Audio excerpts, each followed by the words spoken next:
चूड़ा, बिंदी, मंगलसूत्र और सिंदूर, किसी भी चीज की जरूरत नहीं है।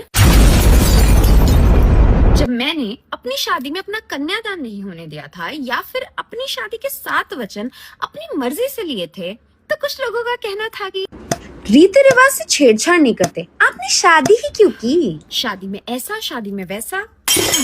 What is शादी? पहली बात, वेद, उपनिषद या भगवत गीता में शादी कैसे करनी चाहिए इस बात का तो कोई जिक्र ही नहीं किया गया है। इनमें शादी को कोई रीति रिवाज या फंक्शन की तरह नहीं देखा गया है, बल्कि शादी एक जीवन की अवस्था बताई गई है जिसे हम गृहस्थ आश्रम कहते हैं, जिसमें आप एक इंसान ढूंढो जो आपके माइंडसेट से मैच करता है और उसके साथ आपस में चिल करो।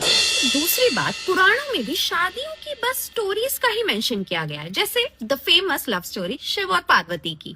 उनकी शादी उत्तराखंड के त्रियोगी नारायण मंदिर में हुई थी। उनकी शादी में जलने वाली अग्नि आज तक उस मंदिर में प्रज्वलित है, ऐसा कहा जाता है। लेकिन उनकी शादी में सिंदूर लगाया था या नहीं, या फिर फेरे हुए थे कि नहीं, ये सब नहीं बताया गया है। तो फिर शादियों का जिक्र है कहाँ पे? शादी कैसे करनी चाहिए उसका अच्छे से वर्णन किया गया है गृह सूत्र और स्मृतियों में, जिनके अनुसार शादी करने के लिए बस 3 चीजें जरूरी हैं। पहली रस्म पानी ग्रहण, जिसमें दूल्हा दुल्हन एक दूसरे के हाथ में हाथ रखते हैं। दूसरी रस्म विवाह होमा, जिसमें अग्नि जलाते हैं। तीसरी रस्म सप्तपदी।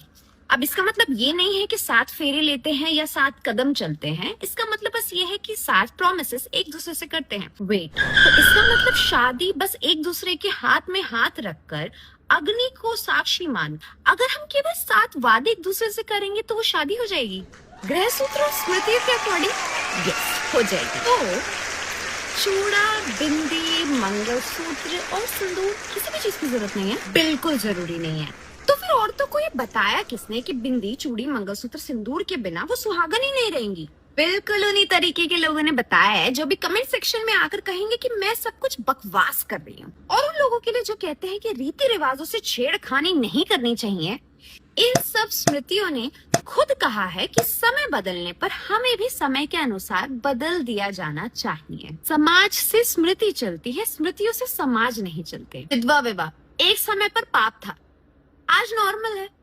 समाज बदलेगा तो रिवाज भी बदल जाएंगे। स्पेशली लेडीज, हर रिवाज को फॉलो करने से पहले रुको, देखो, समझो, सोचो एंड देन पूछो व्हाई। शादी बिंदी, सिंदूर, चूड़ा, मंगलसूत्र से नहीं बल्कि प्यार से चलती है।